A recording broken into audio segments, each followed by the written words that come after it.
आप बड़ी सहजता से कह रहे हो कि शून्य हो जाओ, शून्य हो जाओ। पर गुरुदेव कई बार चीज़ें ऐसी होती हैं कि जिसमें मतलब मैं अपना आत्म-अवलोकन करती हूँ। मुझे अपनी गलतियाँ भी दिखाई देती हैं, अपने दोष भी दिखाई देते हैं। लेकिन कई बार जब अपना दोष ना होते हुए भी कुछ ऐसी चीज़ों का सामना करना पड़ता है, जहाँ मुझे बार-बार अपना स्पष्टीकरण देना पड़ता है या बार-बार जिस व्यक्ति से मतलब वो एक होती है ना चीज़ कि दूसरे व्यक्ति के द्वारा हमारी कोई चीज़ ऐसी ट्रिगर हो जाती है, तो मुझे अपने गुस्से पे कंट्रोल नहीं रहता है। क्योंकि अगर मैं गुस्सा मुँह से नहीं करूँगी गुरुदेव, तो वो मेरे को हर्ट करता है। तो वो हर्ट करना भी मुझे एक गुस्से का प्रतिरूप दिखता है। मतलब एक जैसे होता है ना कि किसी ने कुछ कह दिया और मुझे मतलब गुस्सा तो आया, मैंने उसको पलटकर जवाब नहीं दिया। लेकिन एक जो हर्ट हो जाता है, वो मतलब कहीं न कहीं चीज़ अंदर पड़ी है तो वो ट्रिगर करती है गुरुदेव। तो शून्य होना गुरुदेव आसान नहीं है। ऐसा है, आध्यात्मिक यात्रा जो है, ये ज़मीन पे चलने की यात्रा नहीं है, ये पहाड़ पे चलने की यात्रा है। ये सब इतना सरल नहीं है। ये आपके साथ जो भी हो रहा है, ये कुछ कुछ दिनों का किया हुआ नहीं है। ये कुछ जन्मों की ऐसी अवस्था है, जो आपके सामने आ रही है। सबसे पहले तो आप ये समझो, आप अपनी इस अवस्था को पहचान रहे हो, तो ये भी बड़ी महान अवस्था है।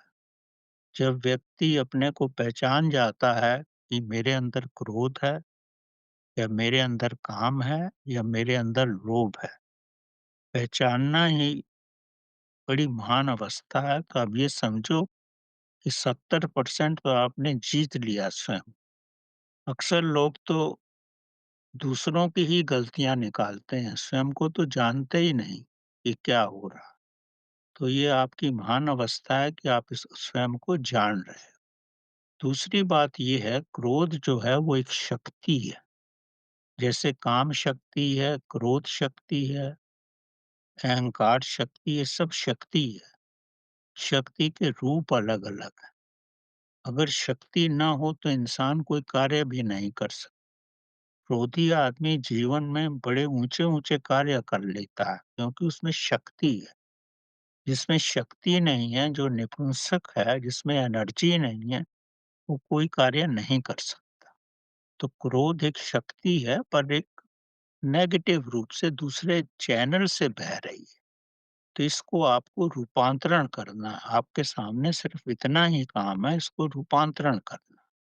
रूपांतरण कोई एक दिन में तो हो नहीं जाएगा।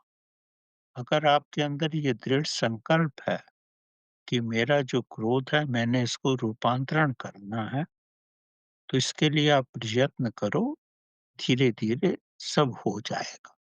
सबसे पहली बात, अगर आपको क्रोध आता है, पहले तो अपना भोजन सतोगुणी भोजन करो, कम से कम उससे तामसिक और राजसिक भावनाएँ नहीं पैदा होती। दूसरा, ऐसे लोगों के साथ रहो जिनके विचार भी सात्विक हों, क्योंकि जिसके साथ रहोगे वो भी एक भोजन ही है आपके लिए। उसके बाद दूसरी अवस्था है, अगर आपको क्रोध आता ही है, तो इसका मतलब ये है कि आप में आपका मानसिक विकास इतना नहीं हुआ है।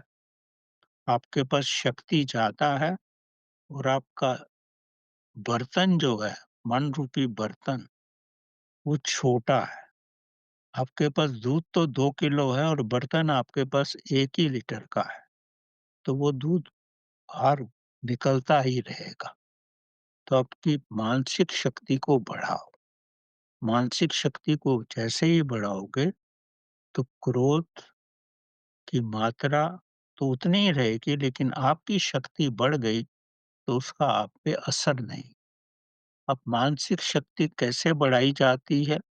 मानसिक शक्ति केवल ध्यान की अवस्था से ही बढ़ती है। जो आपने शून्य का नाम लिया है, शून्य एक बड़ी महान अवस्था है। अब शून्य अवस्था एकदम तो आती नहीं, कई जन्म भी लोगों के लग जाते हैं, लेकिन प्रयत्न करने से धीरे-धीरे शांत हवाएँ आपके पास आने लगती। ये एक बात तो ये समझो, ये अनंत यात्रा है।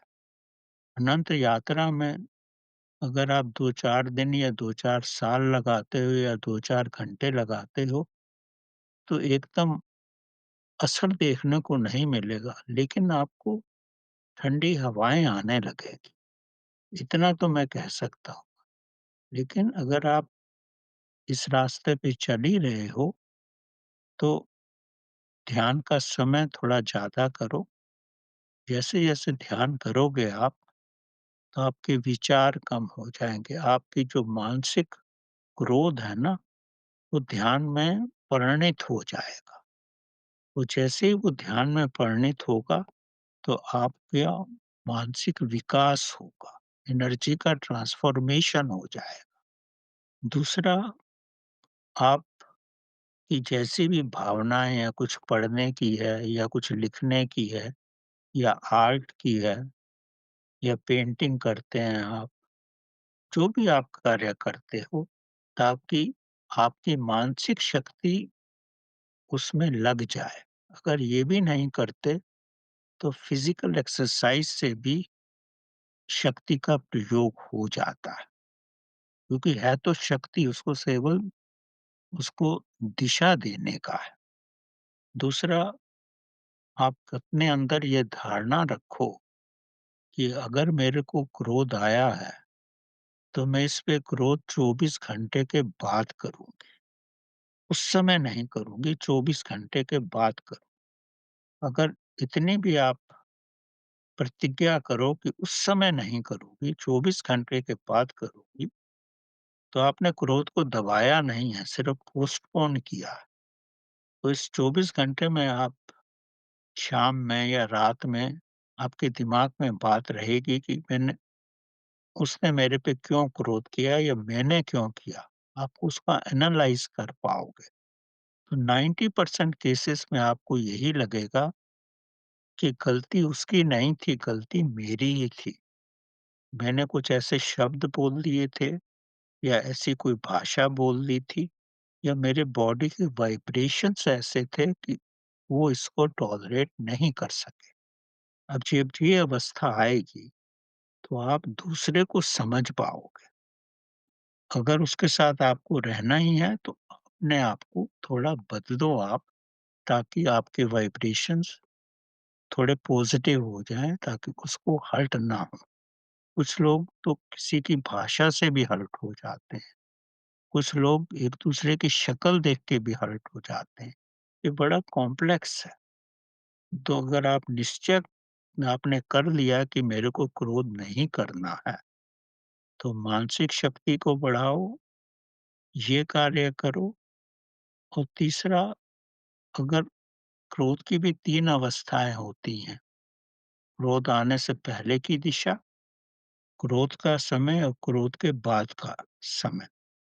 अगर क्रोध आने से पहले अगर आपको आभास हो जाता है क्रोध आने वाला है, तब आप अपने श्वासों पे ध्यान दो या उस परिस्थिति से अपने को अलग कर दो, अगर कर सकते हो तो। तो क्रोध को समय ही नहीं मिलेगा कि क्रोध कर सकें आप। अगर क्रोध हो जाता है, क्रोध के समय अपने मन में उल्टी गिनती गिनो, तब भी क्रोध थोड़ा शांत हो जाए। फिर भी नहीं हो रहा है, तो अपने को क्रोध एक एनर्जी है। अगर आप अपने एक हाथ से दूसरे बाजू को चींटी भी मारोगे, तो एनर्जी कन्वर्ट हो जाएगी। तो क्रोध की तीव्रता कम हो जाएगी। अगर उसके बाद भी आपसे क्रोध हो गया है और आपकी अवस्था सात्विक है और आप समझ रहे हो मेरे से ही गलती हुई है, तो उससे क्षमा माँगने में कोई हर्ज नहीं, उसका क्रोध समाप्त हो जाए। अगर आपसे क्रोध हो, अगर उसने क्रोध किया है तो उसको एनालाइज़ करो। या तो उसको समझने की शक्ति नहीं है तभी वो क्रोध हो रहा है, या वो जानबूझ के क्रोध आप पे कर रही है। ये आपको ही सोचना पड़ेगा। जैसे-जैसे आपकी मानसिक अवस्था बढ़ जाएगी, वैसे-वैसे आप में सहन शक्ति बढ़ेगी और धीरे-धीरे परमात्मा आपको उचित रास्ते पे ले जाएगा और आप क्रोध को बस में करने में कामयाब हो जाएँ।